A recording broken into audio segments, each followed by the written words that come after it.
We're here. This is a very special episode of Hi, Mom. Could Be Better podcast. My name is Chris Perry.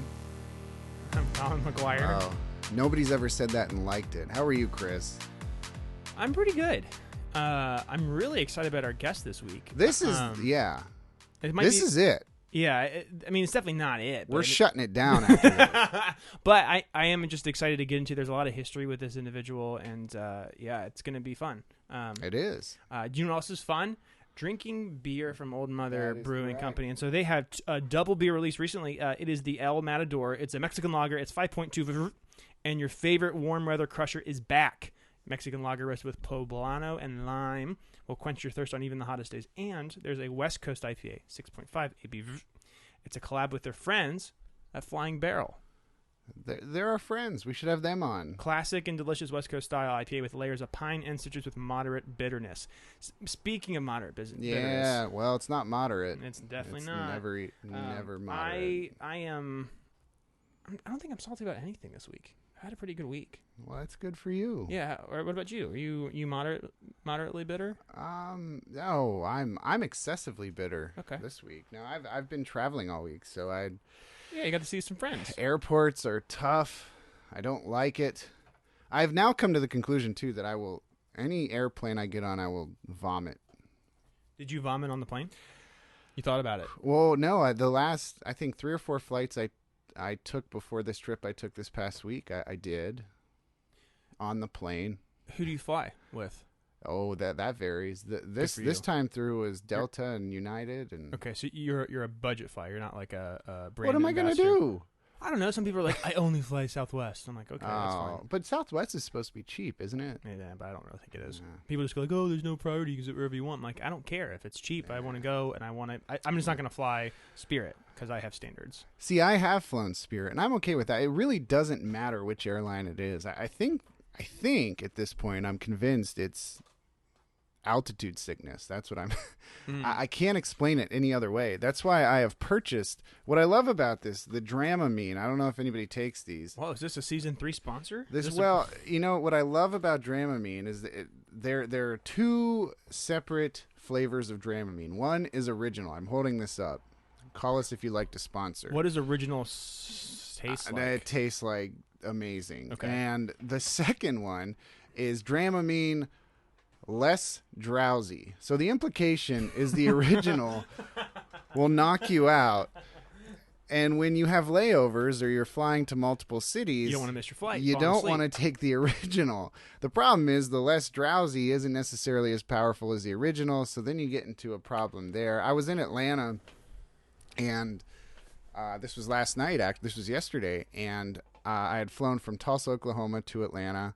And I took one less drowsy for the initial flight, and I thought that would hold me over. But then I got in the air in Atlanta, and that was tough. I thought what if you mixed them, or you had like a non-drowsy and then drowsy? So you're just like a little drowsy. That's possible. So to that point, on the way out of town, I took 2 less drowsy.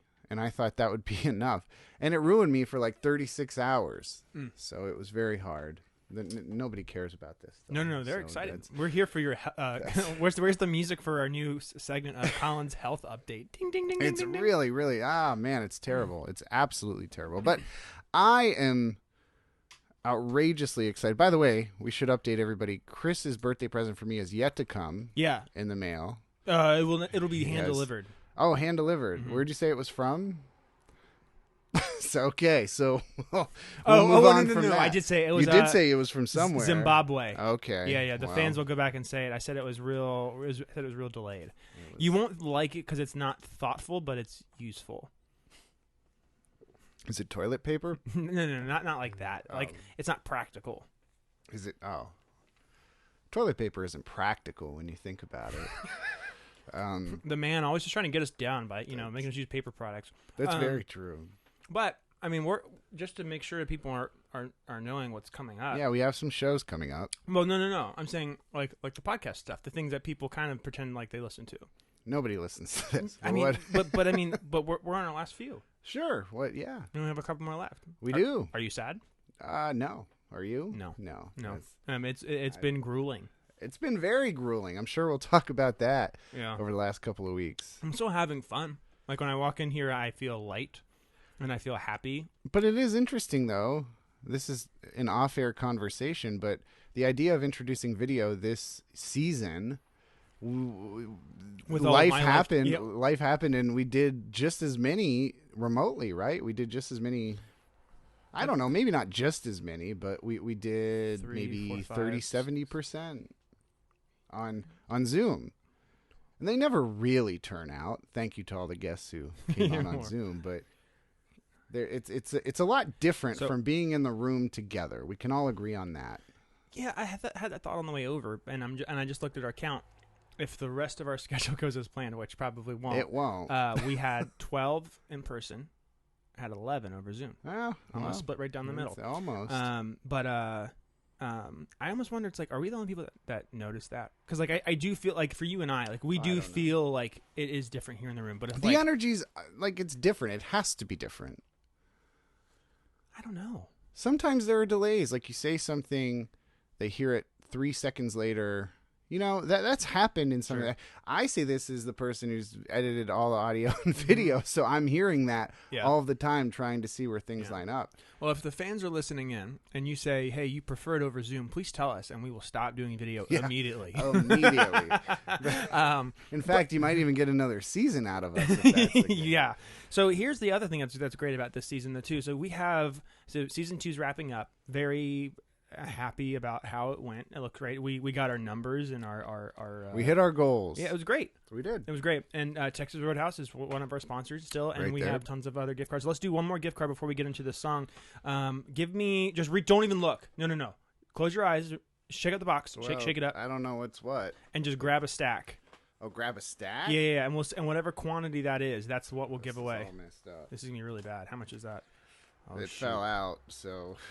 Whatever these are, I'm assuming those are $10, $20 perhaps. Is there a way to tell? I don't think there is. $20 okay. on the back. Oh, okay. Yeah. So we'll do a $20 gift card. So last time, Colin, you did a giveaway with just a hashtag, and you just said hashtag could be better.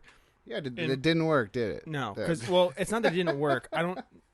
There's too many places to look up hashtags, so we need to let people. People need to tell something. So for people that are watching or listening, screenshot whatever it is you're doing now, and then just send a post saying, "I'm listening. Are you?" And that's fine. And then we'll give you $20 gift card to Texas Roadhouse. That's way less complicated. Yeah, just tag us with a screenshot. Okay. Whether it be you're listening to the podcast or you're watching the video. I have no idea how any of this works. I know it's marketing a podcast. I'm like, hey, can't you just subscribe and then you just get the push notification that a new episode is out and that's it? Isn't that enough? This is how I thought the world worked. You made a podcast, 100 million people listened to it, and you sell it to Spotify, superstar. And then you become a white nationalist. It's crazy. Speaking of selling to Spotify, though, Hurdle. Do you ever play Hurdle? You mean Wordle's twin cousin? Do you know what I'm talking about? I don't. So Spotify bought this thing called Hurdle, which was essentially Wordle, but music. And they gave you 5 chances. They clipped a song. You listen to the first 5. It's essentially named that tune. You listen to the first 5-10 seconds and the next 20 seconds. And apparently, Spotify said, get out, Hurdle. We're done with you. We don't like you anymore. Is it because they're not popular or because they... I don't know. Or because they don't condone racism? From what I've read, the inventor of Hurdle is a very private person. So nobody knows who that is, but he's not American. He's British, I believe. This is why James Corden stopped doing the Late Show. Late Show. Actually, I read something about that, and then we're going to get to into the show. But it's a perfect segue, though, because our guest was just playing drums. He was the musical guest, the superstar for Seth Myers. Late Show with Seth Myers, Late Night with Seth Myers. The James Corden show just ended recently, and they said it cost $60 million to put the show on. Per week? I have no idea what it was, but the budget was $40 million. So they consistently went over by like $20 million. I had read. Have you ever seen an episode on that show? Like they go over all the time. I would imagine. They're very extra, which is fun. It's entertaining, but it's also carpool Hollywood. Karaoke. Yeah, isn't it crazy too? That was a part of the show, but then they did their own spin-off with it. So now it's like people didn't know he was a late night host. Like more people, like there was a handful of articles I read. One of them was on NPR, and all the comments said, "Oh, that's the guy from Carpool Karaoke." I didn't know he was a late night host. Oh, well, I mean, I saw this 60 Minutes piece, or no, Sunday Morning piece. It's CBS either way, with James Corden last week, and he said, the whole idea behind the show is to make the show for the internet, to make viral moments. Well, because no one's watching at right. 12:30. Yeah. So he said instead of like playing for an audience that goes from 12:35 to 1:20, he's doing it for everybody else. Doing for YouTube. Day. Yeah, sure. And it worked. Yeah. God bless him. It worked. Yeah. So speaking of it working, please introduce our guest. I'm going to cue up this song.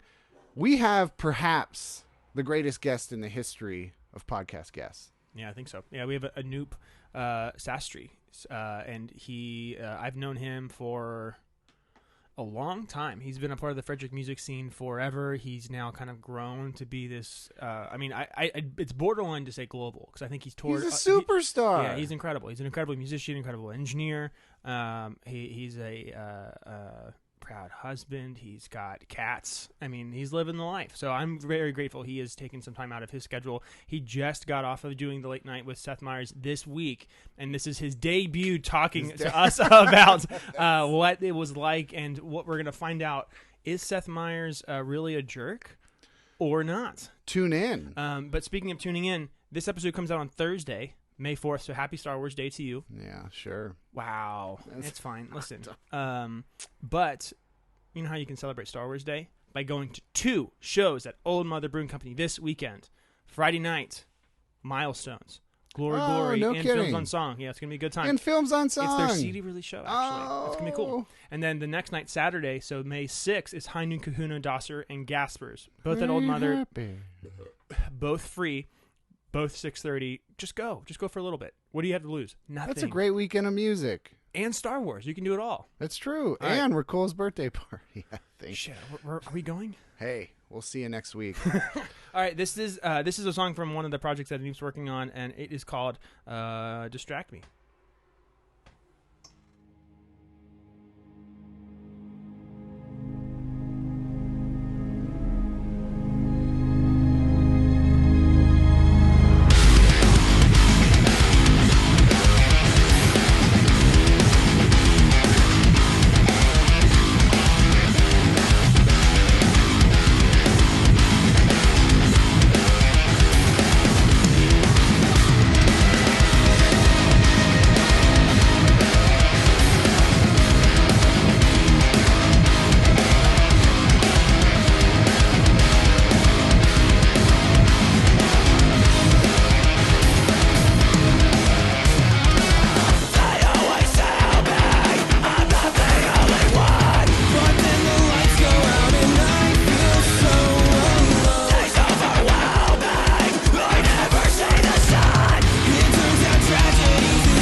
That was brutal. Really? Yeah. It was the most stressful. I'll get to it. You look not stressed though. That's good. You look like I you're was having shitting fun. myself. Really? Yeah. I'm gonna fade up when you said I was shitting myself. And nobody will know what you're talking about either. No context. Wait, I love it. this is amazing, Anup. You are here. I've been an admirer from afar for a very long time. I've watched a lot of your stuff. We were talking before we started the tape. From the second I got to Frederick, there were people who were like, "You got to check this guy out." And I checked you out, man. And I've been watching you.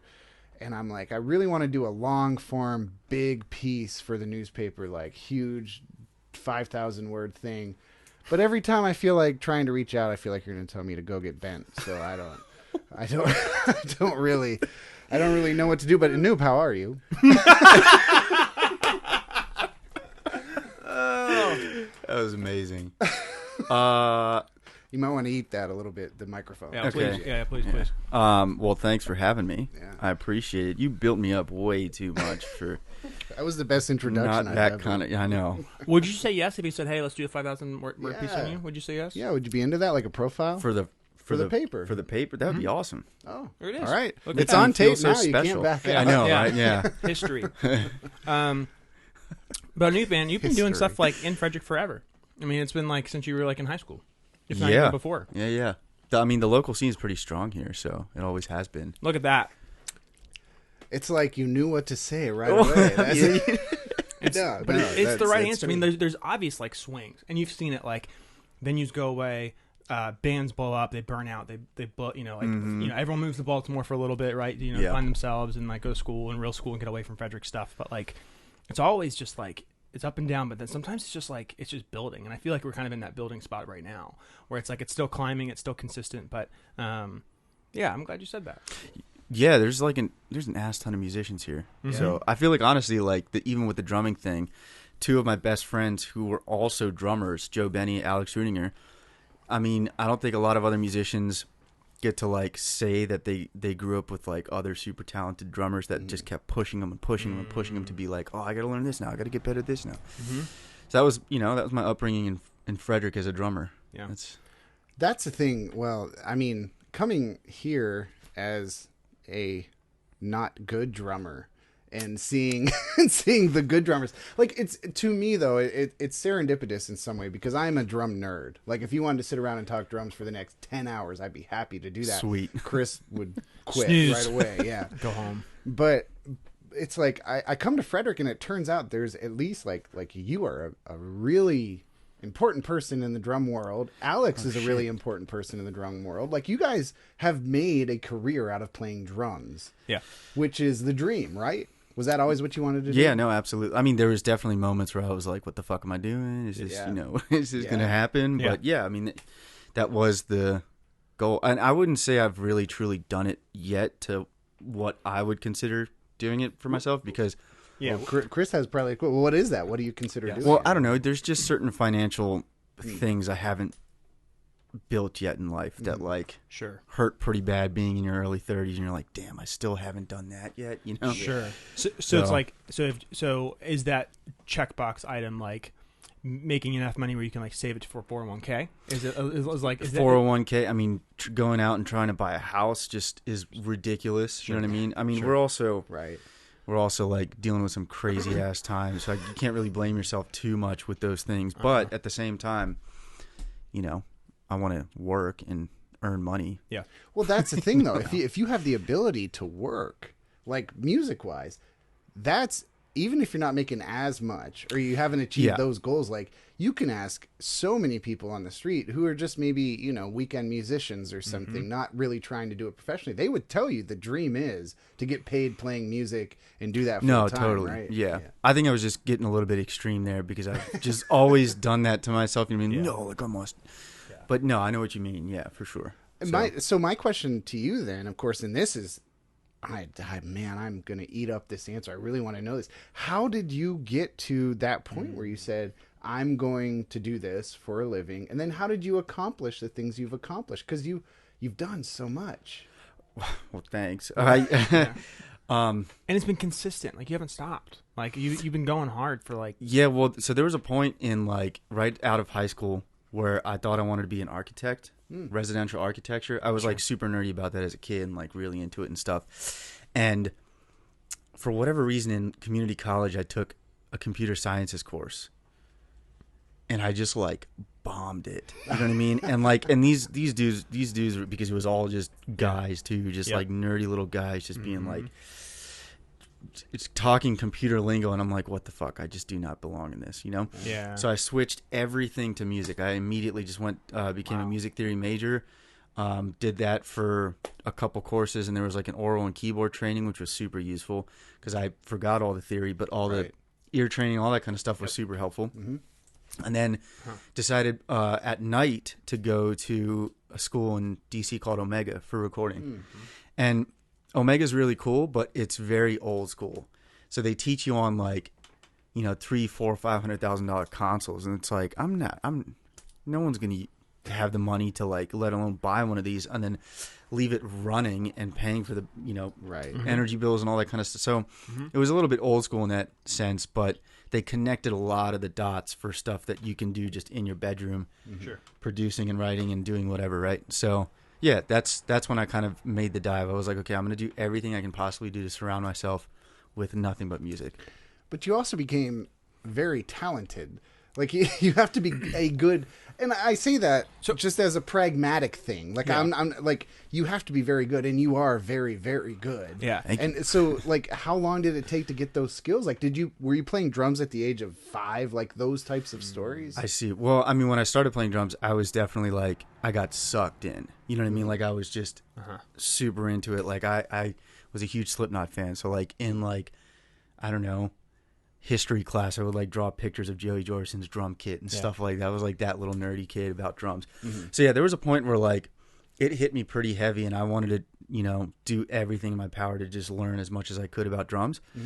But then there was like dips, you know, where it's like, okay, your focus goes elsewhere, or there's just like life. You know, I was a kid, so it's like you don't really know.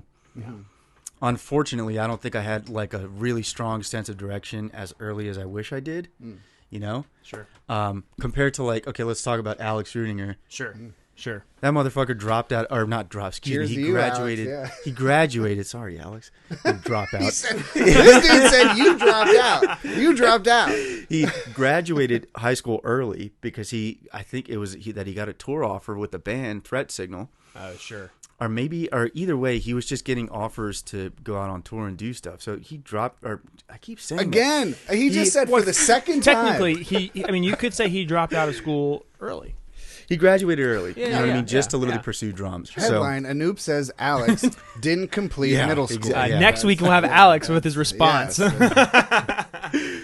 But yeah, so I mean, so like you always had people you were kind of like looking at were kind of doing similar things. Yeah. That's cool. Yeah, it goes back to what I was saying too, like growing up in Frederick and having like other drummers to just push you constantly too. You know what I mean? Like Joe Benny was another really awesome, and even to this day, you know, like if he calls me, I'm picking up and we're talking. You know what I mean? So yeah, the answer to your question, he's always been good. I said like from Lost Taurus days, like there would be times where he would be pissed afterwards. Like you would like do a stick drop or something would happen, you'd be so angry. And I remember like because Anoop's like pretty calm. He's like, "Nah, man, I fucked up." I'm like, "Dude, it was a great set." We should say this though too, because Chris and Anoop know each other prior to this because you were in bands that played together. So you would know. You have seen Anoop play out.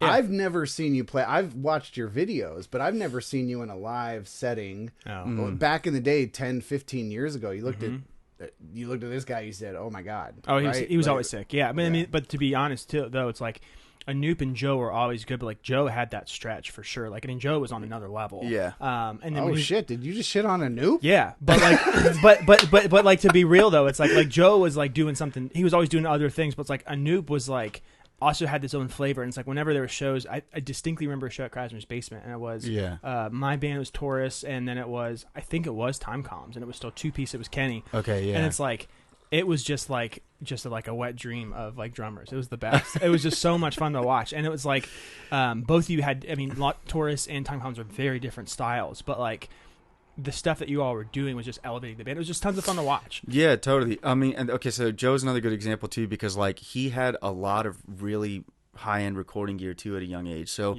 he wasn't just drumming; he was also recording himself playing which once you start doing that like regularly, like, and Yeah. that's what you're doing on a regular basis constantly, I don't know, it just does something to your, like, Like your technical skill? yeah, you're just always under the microscope then, you know what I mean? Sure. So like you start really analyzing yourself, and you Yeah. start seeing areas where you got to improve, and like Yeah. so on and so forth. So he was doing that at a super young age. And you didn't, like you said, you didn't start doing recording stuff until like later Way on. later. Okay. I was always into recording stuff, but not like that. You know what Yeah. I mean? Like it, Yeah. it wasn't like where I was I didn't have the gear and that kind of stuff to put microphones on my kit all the time and Yeah. do all that. That came way later, Yeah. maybe like. Well, and the shows we were all playing weren't like, you weren't micing up your kit. Like, I mean, like, it was, Yeah. I mean, we were playing house shows, we were doing art houses, we were doing DIY spaces, we were doing Baker Park, we were doing band shell. Like, I mean, I remember, I think you all played the Auto Bar one time, and I remember seeing you all, I'm like, oh, that's what a Noob's drums sound like. You know what I mean? Yeah, Like, yeah. like Yeah. it's just like, those just weren't the things we played. But there's another element to what you said though, because once you get the equipment, then you have to become somewhat of a producer. You have to know the drum sound Yeah. you want, and you have to know what you're looking for. And it feels like you've gotten there now. I mean, like again, I was always into that, you know, for sure. But like, I didn't really have like things like higher end preamps and microphones and stuff like that to really understand like the difference and like focus on tuning a drum, you know, going through this microphone, going through that pre, and I just didn't have that experience at a young age. But I was still recording myself all the time. So Were you taking notes? Like I used to do this. How old are you okay to ask you how old you are? 32? I'm Okay. 32. I'm 108. So I would actually record myself on a cassette boombox. Yeah. And I would listen, like there's no mixing. There's none of Yeah, that. yeah. It's just like drums out there. And I'd always listen for feel. Yeah. You're not going to get tones or sounds or Right, anything like right, that, right. but you just want to see if it lines up. Yeah.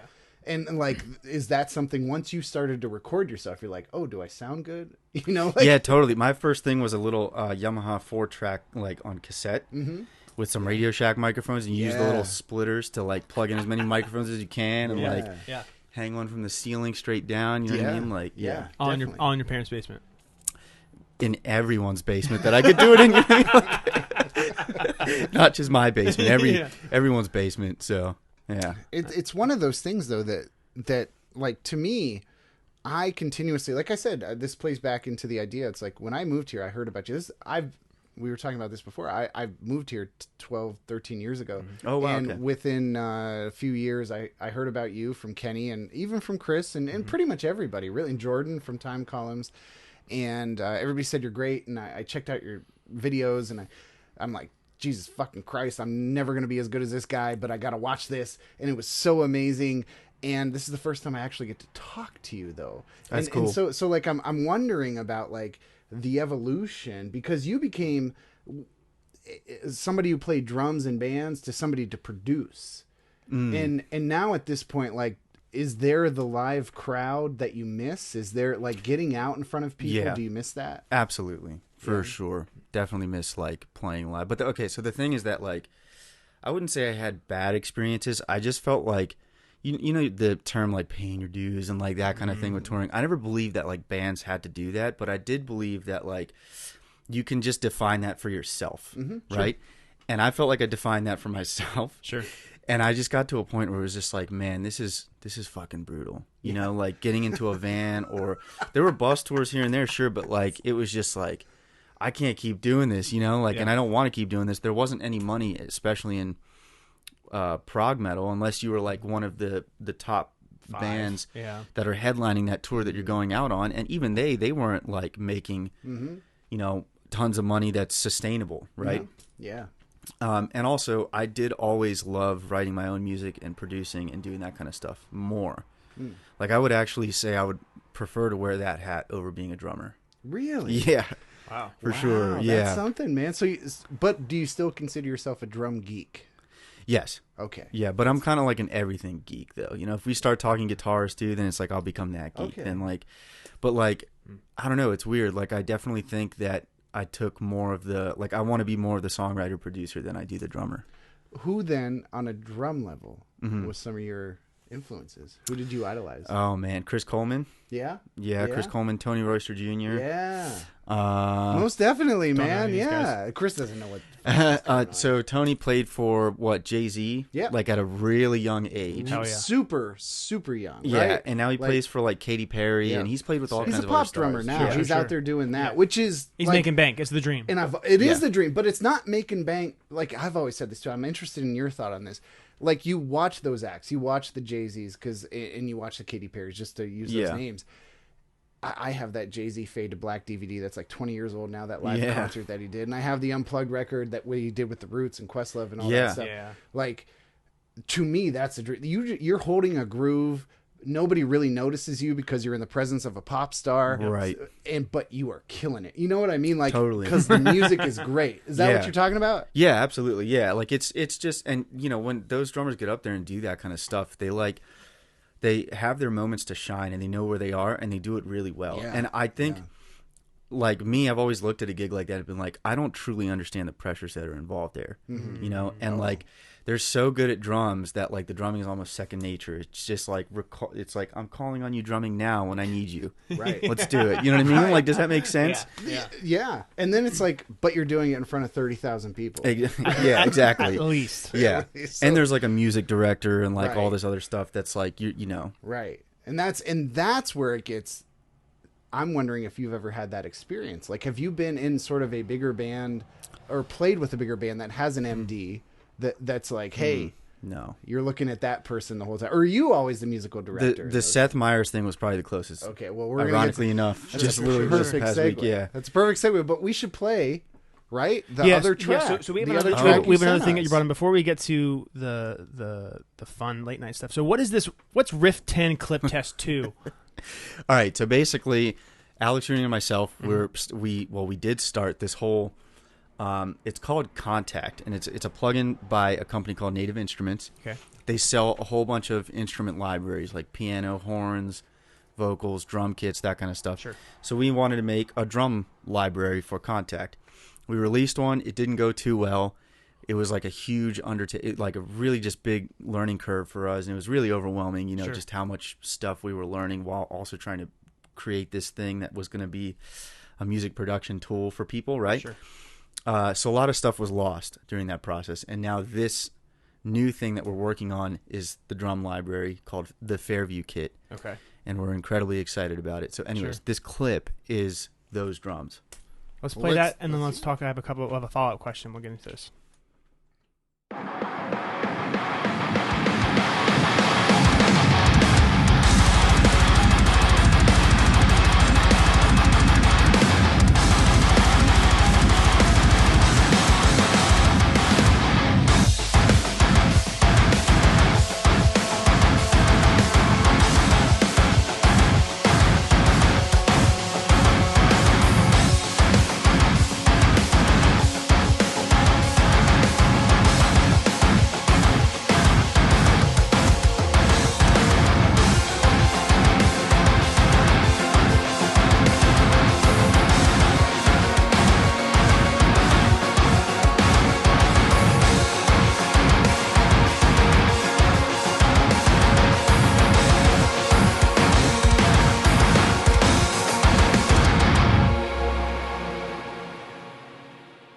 So, drum library. So for people that are not smart like me, Yeah. you're not like filling books. I didn't of say drums. yeah as in like, my bad. No.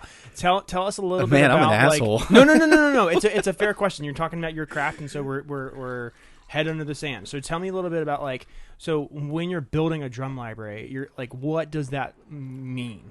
Yeah, so okay. Essentially, it's a music production tool. Sure. Right? So you don't need a drummer. We're putting myself out of business while putting myself in business. Sure. Because you don't need a drummer, you don't need an expensive studio. Mm-hmm. You don't need all this gear and equipment. Instead, you just need a drum library plugin. And there's already several out there that sound awesome, right? Mm-hmm. And the whole thing is that you can, and a lot of these too can also come with groove packs. So you don't even have to know how to write Sure. drums, right? And that's essentially what it is. That's awesome. But while doing that, you have to think about like, who it's going to, which is most likely for what we do for rock and metal. It's going to be a guitar player, in their room or maybe in like a small studio setup, and everything has to just be plug and play these days. Like the attention span for everyone is so short. Everyone just needs the immediate thing right there and then. So that's the tough part. That was the toughest part about this, was making like drums that just sound like mix ready. Like you don't have to do any work, but then if you want if you're a nerd like us who do like tweaking stuff, you can also get that in there as well. So you can take the highs down, you can do lows, you can do exactly. all of that. There's a little bit of, you can customize it a little bit too, So then from if you and Alex are the chefs in the kitchen, like what are you bringing to the table, and what's Alex bringing to the table, and then ultimately like how are you both super happy with how it turned out? Yeah, totally. So he is awesome at tuning drums. Sure. It's nuts. Like he tunes drums really well. And I've also heard he has like the fastest feet in the history of the world. Yeah. Does he really? No, does he? Because like the Yeah. double pedal stuff. Like I've heard that. Yeah. Is that true? Do you confirm? I mean, that? I guess I don't know. He's fast as fuck. It's nuts. Yeah. Like there's videos of that kid when he was like 17, 18, just like Blazing. with super long hair in his basement, just like playing the dumbest stuff. It's kind of funny. You talk to him now and he's like, I don't ever want to do blast beats ever again. You know what I mean? I get it. But like he also gets called to do that because he can. Yeah. Well, how did you guys end up collaborating? Let me finish this question. Oh, okay. So Alex good in tune with He's drums? really good at tuning drums. Yeah. So he'll sample them. I'll do a lot of the engineering for this kit. Alex actually engineered at his house, but I would go there and say like, let's try this microphone placement here and there and that kind of stuff. And then he sampled everything. Then I cut up all the samples. I processed all the samples. And then I worked with a guy in South America who did all the coding for the script and that kind of stuff. My dream life. How can I be you? Do you want to trade lives? Just trade bodies. That'd be kind of funny, right? He's got a lot of Go joint on. I'm problems. sorry. He got- I'm so sorry to interrupt you, but Yeah, fuck, man, I'm listening to this. but- I'm like, fuck, this is No, that's amazing. really cool. Yeah. I appreciate it. I hope it does well. I want to check But this like, out. Yeah. Like, how can you check this out? Yeah. Well, I'm hoping it's going to come out in another week or two. Like Oh, Alex is on a perfect. trip right now. And once he gets home, we're going to start talking about it and coming up with the plan. But Cool. But there's just so much involved. There's like the social media, the email stuff we were talking about earlier. There's all these things, and it's just like, man, I'm just one person. Alex is just another person. But, so it's through contact, right? It's through like is that what you said? It's for contact. For yeah. contact. So like, will they help push it at all, or is it just kind of Yeah, I don't think so. okay? Yeah, because there's so many developers for contact. Sure. People are always releasing instruments for contact. But So who, like, raise your hand if you know somebody who does, like says, hey, we're going to create stuff for contact. We're just going to, like, do stuff and do drum sounds and do grooves and beats and all that. You're doing that. No, what's really cool to hear that is I actually really appreciate that, because this was the past 3.5, 4 months working on this thing was incredibly brutal for me. And sometimes I need to remind myself about that and How be cool it is, positive right? too, and just be Yeah. like, damn, okay, that's cool that we're doing this. You know what I mean? Yeah. I had no idea like people did that weren't on a team of like, hey, I'm on Contact USA team and this is what we do. Like that's cool. Like, hey, it's like open source enough where like you can come in from the outside, coming in and like write something like that. That's awesome. Yeah, that's their entire premise. That's the entire setup. You That's know what I sweet. mean? That's so, yeah. So Damn, man. all right. I'm just in awe. I'm sweating. I was actually- sweating. It I is was- also hot as crap in this Well, room. It Yeah. is so we hot. have to get to this thing that Yes. everybody's going to want to know about, and if we ever say something that fucks it up, tell us and we will edit it all out. Okay. Yeah. You spent a week. I did this last night. I flew in. The flight, You did this last night. The flight was delayed. And my ears were still popping. And I was still throwing up everywhere because I guess I have altitude sickness. Oh man. But I came in. You know what I pulled up? Every single episode of Seth Myers I watched it all. I did the same last thing. week to watch you. Oh damn. So Wow. this guy, for anybody who doesn't know, when I saw the first one and they said it was, what is it? It's like the 6G band or whatever that is. 8G band, yep. 8G band with Anup. I said, oh fuck, he put his name out there. I was like, That's oh, awesome. I what know. is this? I didn't realize how much they would say my name and do stuff like that's that. so And cool. it's the whole thing. Okay, so this entire thing that they have, his name is Eric Lederman. He's awesome. He was one of the producers on the show, and he's a little music nerd. He's a little metalhead music nerd. So he's a little bit more like, he works in television, but he has a little bit of insight into the Dude. the smaller kind of musician world, right? Seth Myers has the coolest musical guests. Like, I mean, Yeah. Really, though? yeah. I mean, it's the stuff that he gets to do, like that he books. I'm like, it's like cool shit. Like, it's not just like the major stuff. Like, and so that's Eric's entire point here is that like he's a drummer nerd too, so he loves just bringing on drummers and being like, look, we're gonna do something special for you, you know, and it was fucking amazing. When I saw your name on the credits, the opening credits, I was like, chills. Holy fuck, this dude is coming into the Could Be Better Studios, which might not be my bedroom, but the Could Be Better Studio. I was like, what the fuck is this? I know. And then like I got through the whole first performance. I would fast forward through all the breaks, the bumps, just to see you. Yeah. And you Love you, come Seth. in, You can come on anytime. and then you come in, you looked so cool. Damn. You looked so cool, calm and collected. And I'm looking at you and I'm thinking, fuck's sake, if it was me, You'd be pouring sweat. like you would see me Oh, sweating. man. How was that? I was absolutely shitting my pants for sure.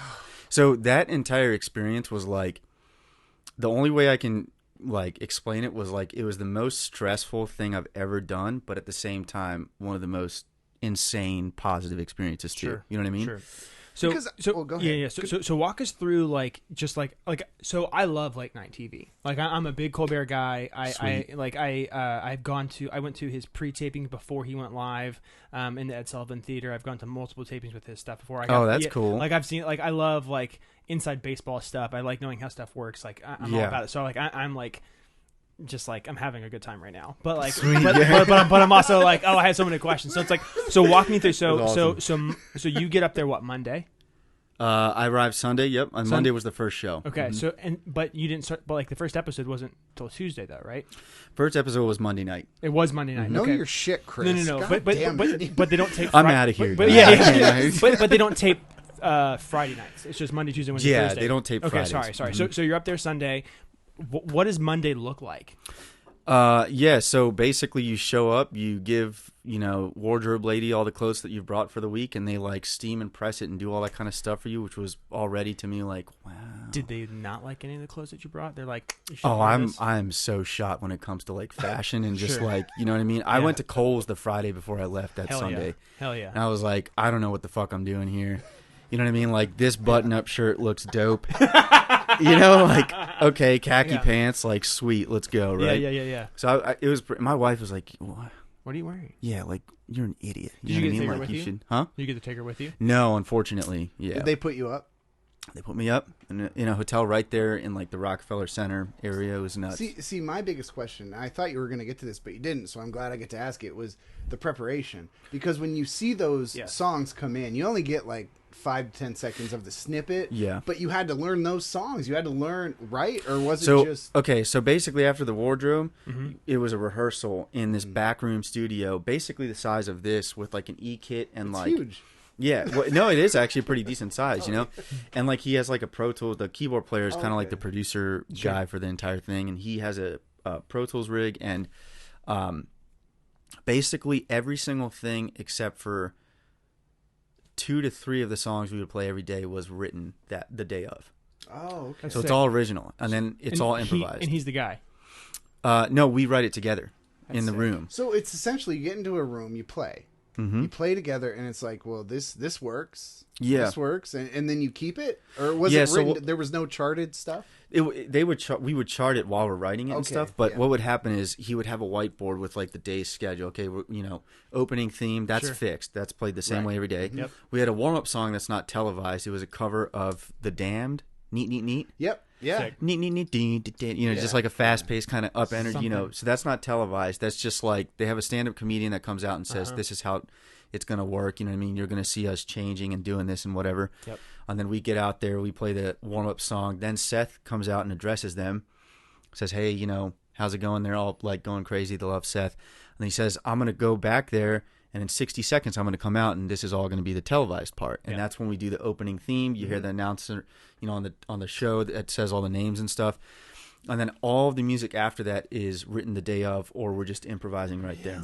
That's sick. Yeah, and essentially how it works is that the commercial breaks are the easy part, to be honest, because the stage director, super nice guy, Steve, he's like giving cues to everyone there, to Seth, to the keyboard player, and once he gives the keyboard player's the MD.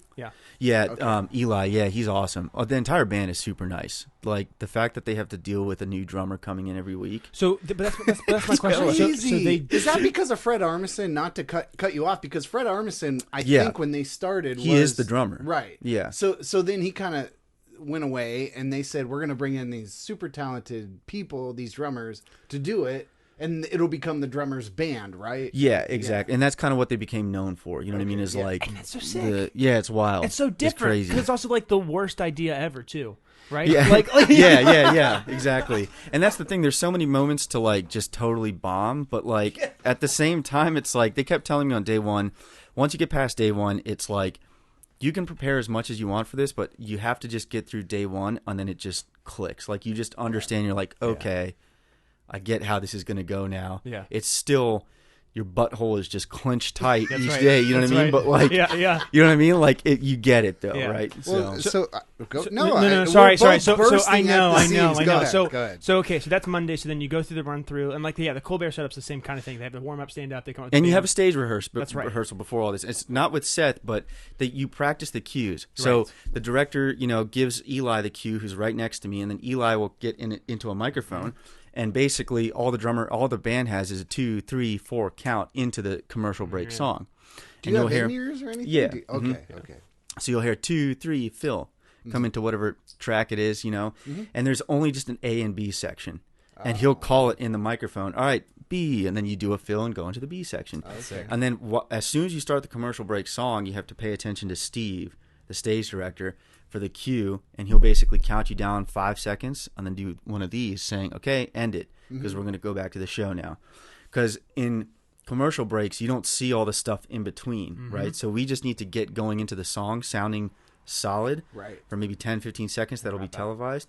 And then coming back in 10, 15 seconds into the show. So that is another question I have. Because like in the days of David Letterman and those late night bands, you had Paul Schaefer winding it down. How did you know when to stop the song? It's all stage director. It's all, and it's like you have to make it like on the one and try and be as musical, but sometimes it's just in weird spots. You know what I mean? So, but the band is just so like in tune with these things. They just know when to react, and it worked out, And that's the other thing. The reason why it is so kind of the way it is so that this whole drummer program can work. Yeah. You know what I mean? So they can fit in any drummer they want to do it. Yeah. And then it's up to you to like not fuck up. It's the drumming, like it's like you put the drumming aside. Again, it's the same reference I made earlier, like you're just going to call on drumming when you need it, but like everything past that is just like cues and understanding like who to watch and where to look, and the walk-ons fucking terrifying. That's what I was gonna ask you about. That was my big. I'm sure you had that same question. Walk-ons are terrifying. You have to do at least. This is all just I know nothing, but from an outsider's perspective, you have to do like 5 to 7 seconds of a song. Yeah.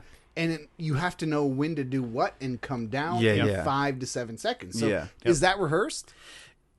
Again, we write the part that day. Yeah. But then, I should say before all of this, it's not like you have to memorize this either. Because what happens is in the rehearsal room when you write this stuff, you do a quick little recording. So you write it. You don't even get time to like make it, sick. Then he's just like, cool, 2, 3, blah, and you just record it right there on an E-kit and right there in the back room. And what he does is he brings that out onto stage on the laptop. So when say there's a commercial break coming on after like the closer look or something, he plays it. He plays it in your ears, so okay, sweet, that's what's coming up. Cool.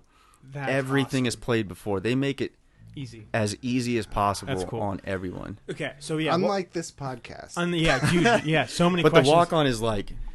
Yeah, that's gotta fuck you up. What was what was the walk on that like stressed you out the most because of the guest? Nathan Lane, and also Amy Poehler. Because dude. So basically what happens is Seth says the name of the guest, right? As soon as he says the name of the guest, you have to hit a snare and you're in, right? And the timing has to be like soon after. There can't be like a weird awkward pause. Nathan Lane, pop, and then go. Yeah, but the nice thing is they warned me about him. They warned me that he was going to like bow and do all this stuff. And then I had also seen a video of John Oliver walking out, and he kind of messed with the drummer, like sitting down at the couch. John Oliver's the worst. It's like, don't do that, please. Don't do that. Please don't do that. You know what I mean? Like, but basically what happens is they get to the chair, And you have to like time it so that as soon as they start like bending their knees or whatever, it can't be too soon, can't be too late, you know. And all you do is just the dumbest fill. The band is stopping, so you can't be doing fills before it. You know what I mean? Like you have to really make it like just super obvious, right? Yep. And yeah, that was the toughest part because Nathan Lane like was bowing, and then he got to the chair, then turned around again and started bowing again. I almost stopped it, and I was like, "Oh shit!" If you would have stopped it, that would have been bad. It would have been really bad. But would they have redone it? No. If it was, I don't know.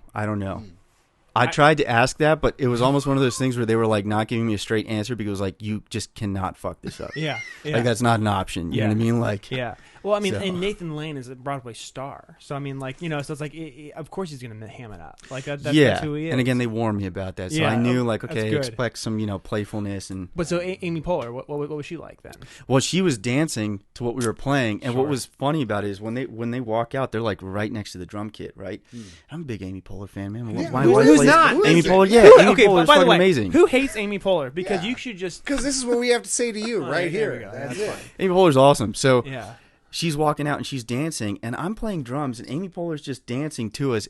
And to me, it felt like an eternity that Amy Poehler was just jamming to us. I watched the episode that night. I was like, that was like literally 3 seconds that she just did this and then hugged Seth, you know? Yeah. But in the moment, it was like, oh my God. That's fucking Amy How Poehler. cool was it? So when you said watch it, so like how cool was it to watch it back and be like, dude? It was really cool because you see how it's all connected. And I purposely wanted to watch it the first 2 nights because I wanted to understand like what was being televised and what wasn't, so that I could go in the following day and be like, cool, if we're in a commercial break and we fuck up the end, it doesn't necessarily matter because we're dark, as they call it. So right. Or like I'm scratching my nose and that's on national television. Yeah. So I have to ask this at least, and I would think the dozens of people watching, hundreds of dozens.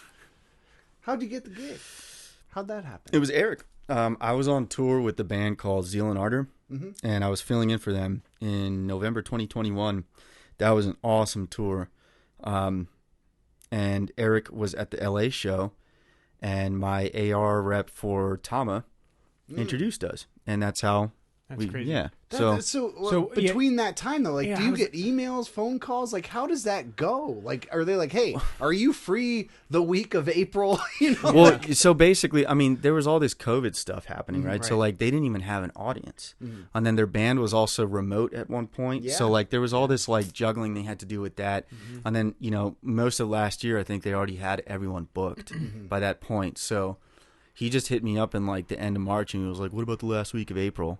On Instagram, just such a dry message, and I was like, "Yeah, cool, man." Sure, okay, whatever. Yeah, You just like, get a DM on Instagram, and that changes everything. Colin is getting an Instagram account today. Yes, I'm going to sign up for Instagram now. You've inspired me. But that's crazy though. it's not worth it. So it is not worth it. Thank you.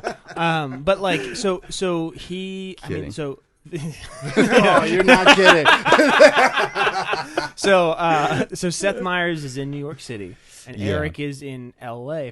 He's in New York too. So it was just a random ass show that he was at. He was just in L.A. chilling, I guess. I don't know why he was in L.A. Then. Dude. You got lucky a little bit with that, right? Like he was just I guess, there. yeah. No, I'm not saying that to be shitty. I'm just saying like he didn't get lucky. I think it was the thing of like the circumstance of Eric. Like, I know what you're saying, but it's like Anup's talent is like, hey, what it is. But like for Eric to be there at a thing like.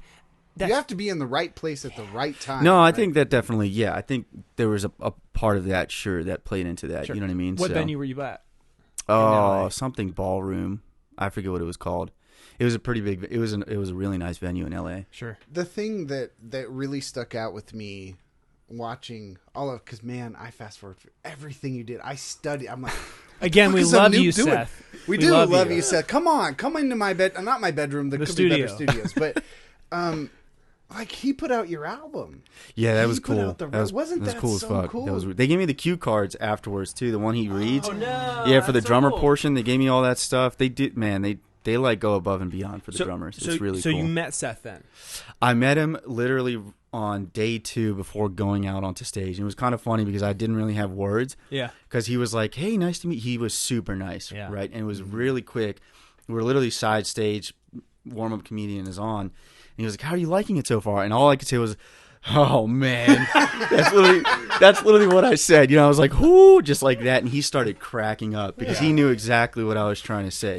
Yeah. Because you're just flying Yeah. a million miles an hour at that point, and he could see it in my face, and That's awesome. yeah. So people who have watched the episodes know what that was like. We've heard a little bit about what your day up. What would people want to know that happened that you haven't shared yet? Like, what's the process like? Like, I mean, it was like catering super sick. Did they have an after party? Did you get a foot massage? Did you meet Amy Poehler? Like, how's that work? Okay, so I have a funny story about the Amy Poehler. All right, there we okay, go. so hold on. So first off, it's really crazy because the band and everyone, you shoot it at 4 p.m. In front of a live audience. But what you see on TV, it pretty much goes that pace, you know? Yeah. So we get done, day one, it's done. I'm like, oh my God. And I fucked up like a commercial break when, again, we were at commercial, so it didn't matter. That was the only thing. Everything else went great. And I go backstage, and everyone's just changing back in their clothes. And then before I know it, the band's already just like, all right, I'll see you tomorrow, man. And I'm like, wait, what? What the fuck? And they're just all piecing, It's literally 5:18. I remember looking at my watch just being like, 5:18, what the fuck? You were worked like, for an let's go hour get and dinner. 15 minutes. Let's Yeah, go. exactly. Yeah. I thought it was, in my mind, it was like, man, this is something that's got to be celebrated. I just did this fucking, like, oh my God, my head is I just shit myself 3 times. Yeah, and I was just like an emotional wreck. You know what I mean? Yeah. Just like, what did I just do? I go down the elevator outside and I call my wife and I just started talking. I don't even know what the fuck I said. Poor her. I was just like, then this happened and this happened and this happened. And then I finally was like, I'm sorry. Like I just needed to tell someone because they all left. But that's also, I think, very like that's the I'm time for that. Yeah. that's like the entertainment world though too. It's Yeah. like, I mean, so that's like It's just their job. That blew my mind. Every single day it was just their job. yeah, that's their Monday like work. Yeah. So then that becomes the question: is that a job you would like to take on forever? If you could be the permanent drummer, He could for a be late-night Questlove. band. Yeah, if you could be. No. Well, actually, that Because was I don't another- like New York. Well, that's okay. That's fine. Yeah. But if Okay. it was in Frederick, If it was in Frederick, maybe, yeah. Sure. But did you ever? You brought up Quest because that was a question I had too. Did you cross paths with the Jimmy Fallon crew at all? in yeah, so Questlove? the gear guy, Dietrich, such a legend. Yeah. He basically works with all kinds of drummers, including Questlove. So Wednesday was it or Thursday? No, it was Thursday. It was my last day. He like surprised me with a quick little tour, and we went down to the 6th floor. I got to play Questlove's kit. Hold on, not on the stage, in the practice room. Well, I know he has those. I've seen that kit in the little studio thing. Yeah, it's so like a 16-inch kick, right? Like it's really it's all small. kinds of craziness in there, man. Yeah. And basically what was really cool was there's all this like just a person like me, I'm gonna nerd out about this kind of stuff. But like for example, he just had a snare drum that was used on like a Michael Jackson record, and then he had like some of the first piccolo snares ever built, and then he had like a Prince's tambourine and a whole bunch of pictures of Prince, and like That's the biggest drum nerd of them all. Like Questlove knows everything about drums, right? Yeah. It was cool. So I got to see that, and then I got to go out into the actual Jimmy Fallon studio and just sit in front of the kit and like just hang out. And those. What's the studio size between Seth and Jimmy? It was pretty close. Jimmy's it feels like it might be just the tiniest bit bigger, but it's like pretty much the same. That's cool. Yeah. And you said different floors but same building. Yes. Yeah. So well, of course it's all at Rockefeller, isn't it? Yeah, there's a whole bunch of stuff in that building. It's got SNL's in that building. Well, I mean, like, so every day I got out of the elevators, straight ahead was SNL. Yeah. And then I had to turn right for the Seth Myers. You know what I mean? Like, so I don't want to turn right. Well, I didn't want to walk in there too because I've just heard. But that also like a whole different. Yeah. It's a vibe. I don't know if they were. I guess they've been on reruns the last couple of weeks, so I don't know if they were live when you were there. But would you have had the chance to go to the SNL that week? I'm sure I could have asked someone like Eric. I'm sure they would have. Yeah, they would have. Yeah, for sure. If they're really cool about that stuff. And okay, so one more thing I want to say because this is really important. Seth Myers, back to him being like super nice. He is really nice. Barely talked to him, right? But every single person there, including the crew, I met so much of the crew, like camera operators and stuff, and they were just super friendly. And even the security, everyone was just like, this is the best job. Seth is such an amazing boss. You know what I mean? Like, very cool. They encourage, like, speaking, talking, saying, hey, how's your day? That kind of thing. They just, like, very nice environment. And that's awesome. I so much love to hear that I might cry right now. Like, Yeah. that's amazing. Wholesome. It was awesome. It is. It's really cool. You get this opportunity. And who knows what comes of it? Who knows, like, from there, I got to think it's on your resume now. When you send out your resume, you're like, hey, I did this. It doesn't matter about that, though. The experience that you had was, like, unparalleled, right? Like, it's just tons of nice people. That really affects me, too. Because, like, I don't know. I've heard of bands, and then I'll meet the person, or, like, I'll hear certain stories, and I'm like, I don't know if I want to listen to them anymore, you know? I don't know. That kind of gets me. So, like, when I experienced that, it was like, fuck yeah. That's awesome. Y'all are cool as shit. You know what I mean? That's awesome. Will you go back? Do you think they'll call you back? I would love to go back. Will they call you back? I don't know.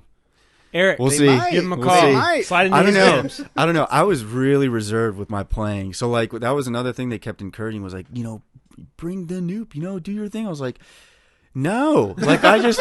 Yeah, like... the first night you were very in the pocket. I was just... Like, because like, I remember watching you were just like, and I was like, oh shit. And I it was was like just- warming up, and I was waiting for like again the Anup. But see, that's the thing is, like, you have such a split second to put that in there that, like, I wasn't worried about that. I was just like, I'm doing my job. That's right. That's what as a drummer, like, Chris is exactly right. I was thinking this. I was watching you through those things, and I'm like, God damn, go get it. Go get it, baby. Go get it. Go get it. Yeah. But at the same And time, I know, Anup, but though, at the same time, I'm like, man, that groove is good. I You know. like- And what's nuts though is, like, at the same time, though, you don't want like the 95th degree of like Anup going. Yeah. Because Like, so what's really interesting, because, like, Eric, you know, I don't know if I should say that. Anyway, it doesn't matter. We'll edit it out. He basically was telling me stories about certain drummers that, like, do have crazy amounts of chops and stuff, Sure. and sometimes it confuses the band. You know what I mean? So what was really interesting about it for me was that I don't play like that on a regular basis. Even though, like, when I get on the kit, I don't just start playing metal. Like, of course I jam. I play to a lot of, like, rap and hip hop, to be honest, just for the fun of it. So for me to get up there, I had to, like, dial it back and then figure out how to do the fun stuff. You know what I mean? Musician. And that's the thing. They kept saying this thing. They were like, oh, man, you're going to get, you know, to Thursday and you're going to be like, it's already over. And that's exactly how I felt. Because if I had another week, I know exactly now, like, you where know, you could grow, or where I could have, like, had a little bit of fun and, you know, done some stuff. And You'll get the call back. You'll go back. we'll see. Either way, it was need a just drum cool to tech. do it once. Yeah, and you it need was a just drum tech. It was just take me, man. I will gladly. Oh, that's another good question. Were those your drums? no. Okay, They were but- they were pretty dialed in. Yeah, it was a nice Ludwig. And and it was a very pretty kit. Yeah, I it was. really loved it. And Wait, it was a Ludwig, so like Tama people didn't care. I mean, ideally it would have been Tom, but there's no. Sorry, Tama. Yeah, there's no choice. They were pretty strict about, like, no, just this is the kit that you got to use. But when it came to cymbals, heads, and all the other stuff, you know, they were accommodating. You didn't so. have to clear anything with anybody. I mean, I did out of courtesy. You know what I mean? Just because you're a nice guy. Well, I mean, I messaged Tom. They've been an amazing company to work with. So, like, I called up Sam, and I was with Sam when I met Eric and all that. So, you know, I was like, hey, man, this is the situation. If they have even a Tama snare, I'll use it. Yeah. And he was like, oh, no worries, man. So That's sick. they're cool. My final question before we get into the last part. Okay. Did you get paid? Yeah. Mm-hmm. No fucking way. No. Yeah. Fuck. How much? Yeah. See, I knew he was gonna. All right. We're gonna get into our last segment here. We are. Oh, the specialties. Yeah. I won't make. Ask one more. Yo, what I'll say is fuck Chris. That's my question. Fuck Chris. All right. So Here's the specialties segment. Explain. Let's go ahead and bring in our final segment, which is our specialty segment, where we have a partner with the lovely folks over at Specialties, special-tees.com, where you can get 10% off your first order when you tell them Could Be Better sent you. Now, Anup, I don't know. I mean, you might have gotten some. Go ahead and hold up that shirt. Yeah. Let's show the people what Specialties does. They make some sick ass shirts, and then on the back you can see the world tour of all the amazing really cool. shows that we booked here in Frederick. Anyway, Specialties are the best. Is that what that is? That's cool. Yeah. So those are all the shows we booked from like the start of us essentially coining this Could Be Better thing, and so it's cool. Wow. So yeah. So it's kind of fun. Anyway, Specialties again. They do everything that you want, and Front Desk Brett will love to print your shirts for you. Lifelong friend of Anup. Yeah. He prints with love. Now, Anup, this is our segment where we give you 5 rapid fire questions. Oh boy. Yeah. Okay. And 5 words or less. eat shit that that's not how this works, and we fight That's about this all the time. though. Yeah, it's you can just don't take forever to think about it. Okay, It doesn't have to yeah, be 5 sure. words or less. But so we're gonna have 5 questions. Colin's gonna go first, and then we're gonna wrap this up, and it's gonna be amazing. Here we go. Ideal depth of a snare drum. 6.5. Oh, fuck yeah. Guess that you wanted to be on the late night or the late show with, or I guess late night with Seth Myers that wasn't there. Oh, it definitely has to be a comedian like Bill Burr, John Oliver, Sure. Yeah. Okay. Can I do all drums? Like, am I allowed to? You can do it. Live your life. So the width then. Ideal width. That's a follow-up question. I'll let you do another one. You can't. No. I actually want to know this. I know, but like 14. 14, because Yeah. I usually go, to me, 13. Oh, that's cool.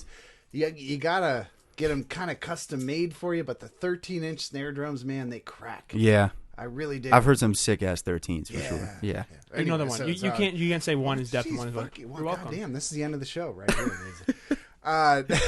If you had the chance to sit in with any band as a drummer, who would that be? A band. Oh my gosh! Now I have to think about this one. This one's tough. You could replace it, like you could replace John Bonham. Incubus. Oh, really? That would be some.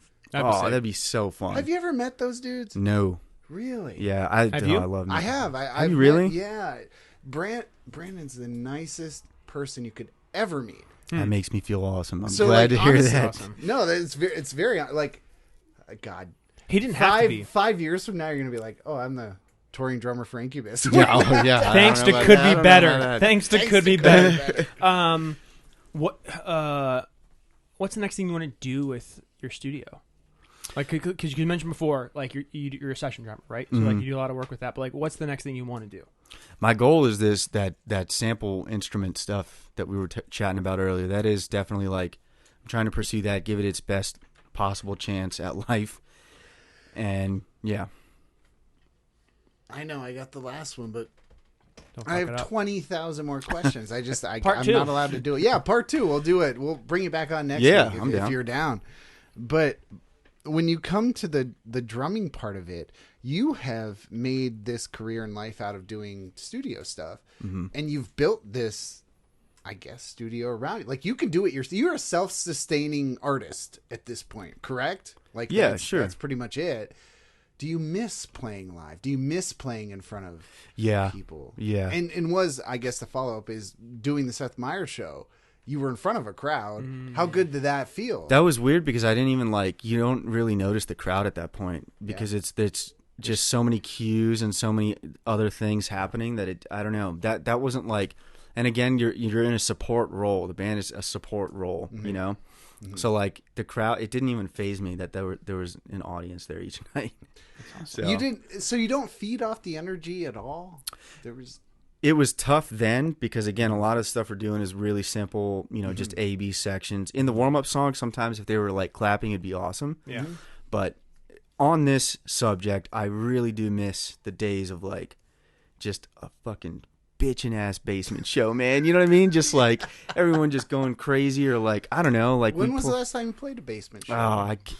It was definitely with The Lost Tourist way back when. I miss it. We played all kinds of parts of a house, like a kitchen, the basement, a living room. The coolest stuff. Did you guys ever play Guido's? No.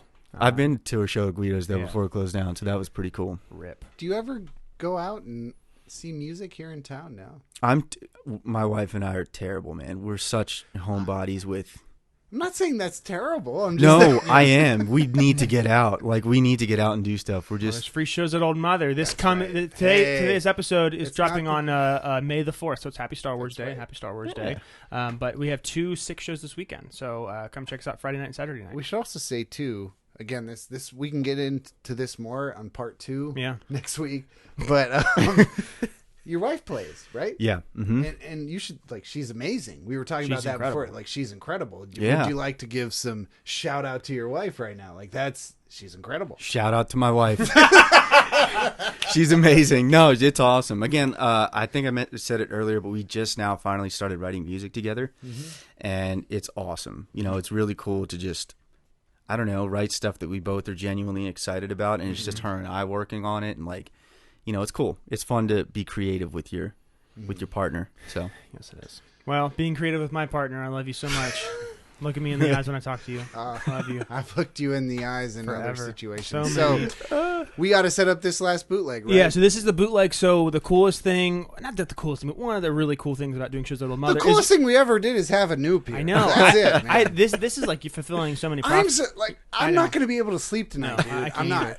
Please don't give me your phone number because I'm going to text you all the time. day. oh, we should exchange numbers. Yeah. Yes. Yeah. So so at Old Mother we record the sets of the bands that are playing, and so this was from a show back in February, and so this is the Frederick folk hounds called Tallwell, and so thanks to Dylan for recording this. It's up on our YouTube channel if you're interested. Anoop, thank you so much for coming on. Thanks, guys. I think you were my favorite guest to schedule this season. I literally texted you, hey, you want to come on? Here's the date, here's the time, and you're like, yep, and that was it. So thank you for being a good human. Sweet. This was great. We're going to have all of the links to all your shit in the show notes, so we'll have all that there. And we should probably do like a special something whenever we get his plugin stuff ready to go. Then we can kind of push that too once they launch. Yeah, that'd be great. So do you have any timeline for that at it's all? all on Alex. Yeah. Alex, All right. get back here. It's on Alex. We'll do this. Alex Rudinger, yeah. we know you. Yeah. I heard you had fast feet, but you better get your shit together. Yeah. Right? And we hit our YouTube subscriber goal. Did we? We did. No fucking way. Yep. So That's so pretty so cool. top, so man. That's so pretty for sweet. folks that are tuning in, yeah, boom and boom. So for folks that are tuning in that are interested in subscribing to our podcast, do it wherever you listen to podcasts and on the YouTube. And this song is called, I don't know, it's the sixth song we played on this set, and it's from Tallwell. Perfect. All right, we got one more song for you guys. All right. Again, I sincerely, from the bottom of my heart, want to thank Daphne and the Wrecking Crew for coming out, playing their show, having me up, having a bunch of fun. Coldstream, fucking great, guys. Thanks for coming out. Old Mother, again, another glory show. I love the upgrades. It's looking better and better every time I come in here.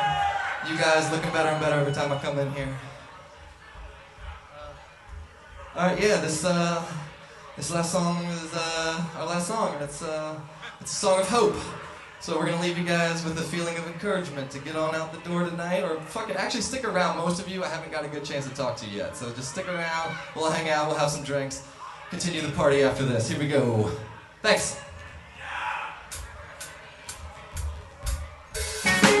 I'm spending all my days in the maze of revelry. From the land of the sunshine to the city that never sleeps. I'm just trying to find a diamond in this black of my memories. Try to dig through the other side, now I'm in too deep. Well, up, I'm not talking on the telephone to the wind. I'm making color calls to a place that doesn't exist. I'm just trying to find the treasure on this wreckage of a sunken ship. But it's never enough to cover the damages. So I keep in mind just the moment, passing the impermanent and the everlasting, fleeting, floating, silent, drifting, just trying to find some hidden meaning, forever knowing what exactly the evidence in the proof of absence, a story now abstract and spastic, man, it's chaos, but it's so romantic. I've been boring because I want it. Oh, it's the convenience of happiness, the riot, the silent protest, the first glance, the second guess.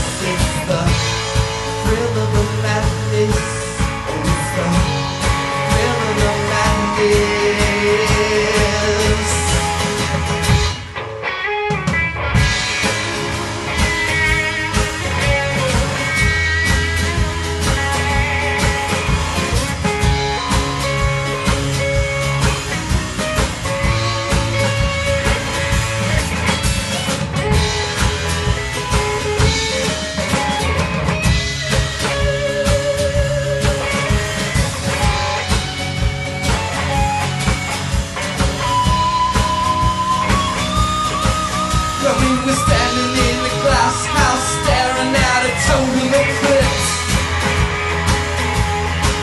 Well, we were wandering so long, now we're falling down a bottomless pit. But there's a parade on Main Street, the fanfares, the trumpeters, the tree. And the moon's as blue as the ring of Josephine.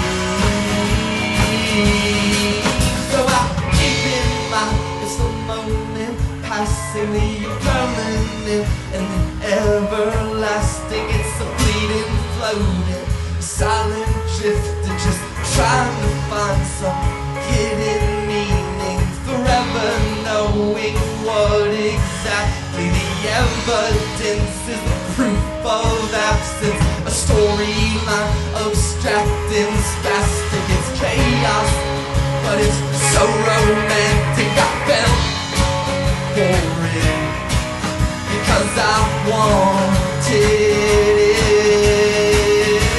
I hope you find it, the convenience of happiness, the riot, the silent protest, the first glance, the second guess. It's the thrill of the madness.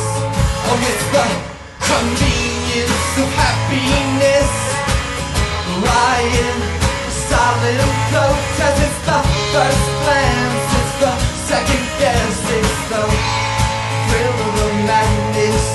Oh, it's the thrill of the madness. Thrill of the madness. The thrill of the madness. The thrill of the madness.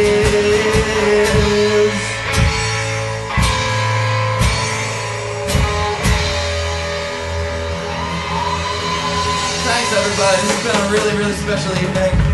I'm super glad you guys came out. I'm super, super grateful to be here. We're super, super glad. The Could Be Better podcast is allegedly heard in 25 different countries around the world, and definitely still not recorded in a bedroom. Yeah, okay. Still, check out our worldwide website, www.couldbebettermeh.com, for links to our social media and our fancy brand new revamped YouTube channel that now has actual video. And if you don't like what you see, well, neither do we. But if you want to hear from smarter, better, more educated, and cultured people, please check out the new podcasts. This is Not My Magnum Opus and The Weekly with Kiki on our brand new Could Be Better podcast network. And don't hesitate to leave us or them, actually, probably just them, a 5-star review wherever you listen to podcasts. Now, Chris, did I miss anything? Yeah, man, we do a lot of shows. Whatever. Well, can I find them on our website? I'm Chris Perry. And I'm Colin McGuire, and we are out of time. So for now, remember, everybody, this always could be better.